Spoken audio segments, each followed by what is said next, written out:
As I set out to do a little history exploration in Julian, I thought, of course, I gotta check out the local cemetery. Located, of all places, on top of a hill just off the main road, the Julian Cemetery has been there since the beginning. Local historian David Lewis was nice enough to show me around. You want to run or walk? If we run, we might have to be buried up here. I can do that. I do the burying. David knows this place probably better than anyone, and it all started after an unfortunate accident involving his cousin. I got it started with my history up here in the Julian Cemetery. In 1999, my cousin was killed by a drunk driver, and I was to dig his grave. That's my grandpa. That's my dad down there. I actually hand dug my dad's grave. That was the first grave I ever hand dug by myself. Luckily it had rained 2 weeks before, so it wasn't bad digging, but you can't stick a probe in the ground here if it's dry. And when I was up here to get started, I found out after 130 years of existence, the cemetery didn't have good markers to lay out the graves with. So I worked for a civil engineer down here, and I could survey and map. So I thought, well, I'll fix this section here. And that basically got me started because I decided to map the whole cemetery. And in doing so, I got curious what the relationship to the headstones were, who was actually buried there. And one thing led to another, and 10 years down a black hole. This is owned by the Julian Pioneer Cemetery Association, Julian Cemetery Association. We've kind of changed the name now. We're the Julian Pioneer Cemetery Corporation. And it's a group of volunteers, of board members. And so I'm a volunteer most of the time, but I get paid to lay out the graves and get them dug and do the burying. So not something I had on my resume when I graduated from high school. Probably nobody has that on their resume.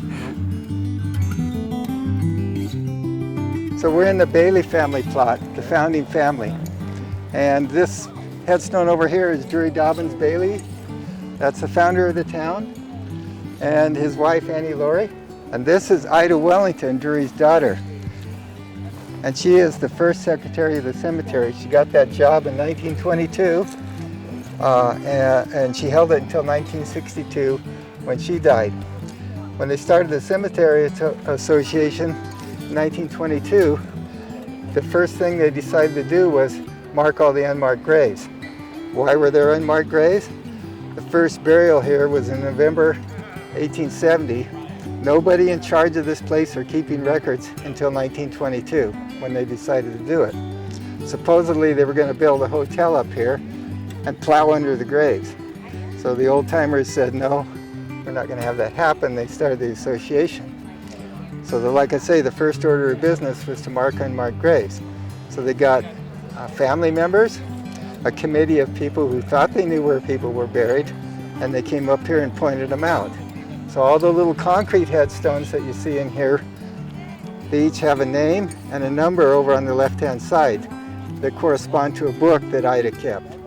So they marked, I think, 126 graves with those little concrete markers. I found all but about 14 of them. And I have about 450 people in this old section, and I don't know where 59 of them are. And I started out, like everything else I did with history, naively thinking I could fix all this. And I fixed a lot, but I still got 59 people that I probably will never find.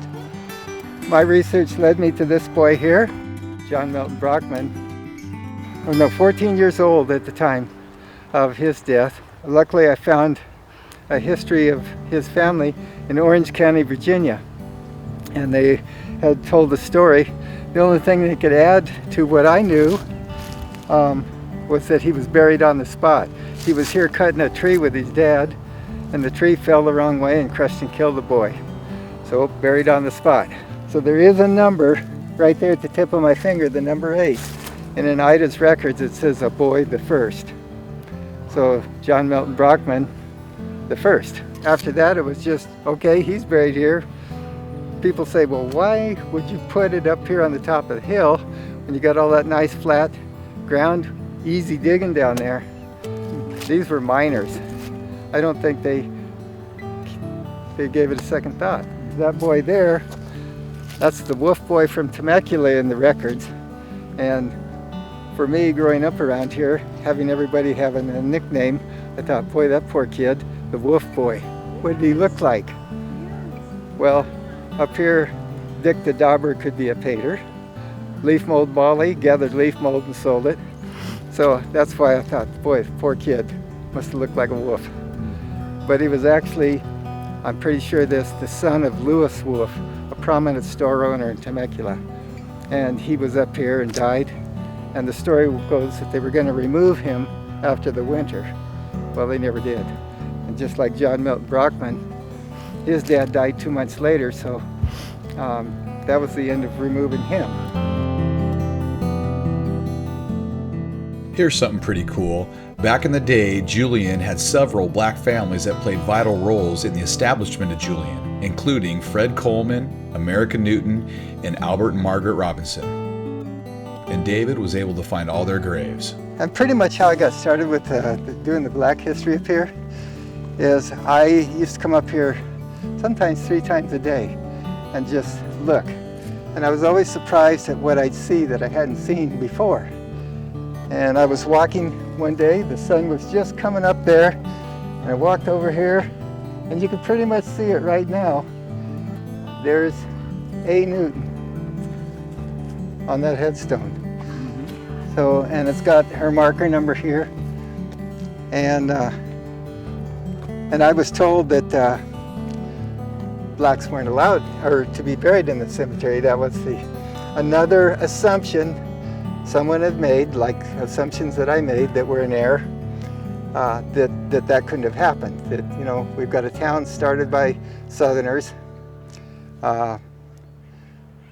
Blacks couldn't have been allowed to thrive or be a part of the community. Well, that's pretty much the opposite of how it actually ended up being. Wow. I'm not saying that things were great here for the African Americans that lived here. It's just that it's not the story that's always been presented. So that was my aha moment, finding America's grave. And so that eventually led to us having a Black History celebration. Shortly after that, I found Albert Robinson's grave down here. And Susan Tull, his mother-in-law, is over there. You always want to make sure the mother-in-law is at arm's length. But we had this Black History celebration, and I was pretty much amazed. We had this whole top of this hill was filled with people. Wow. So Albert's headstone was purchased by the Julian Gold Rush Hotel, Stephen Gig Ballinger, who had been wanting to put a marker on there, but nobody knew where Albert was. They knew he was here. America's headstone was paid for by the town of Julian. We raised funds to purchase that. And Susan Tull, Margaret Robinson's mother, buried over there, that was paid for by Chuck Ambers at the African Museum in Old Town San Diego.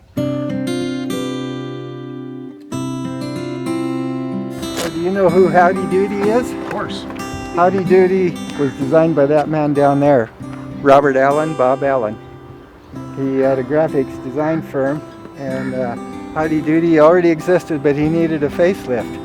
So Bob got the job, and the Howdy Doody you see today is Bob's creation.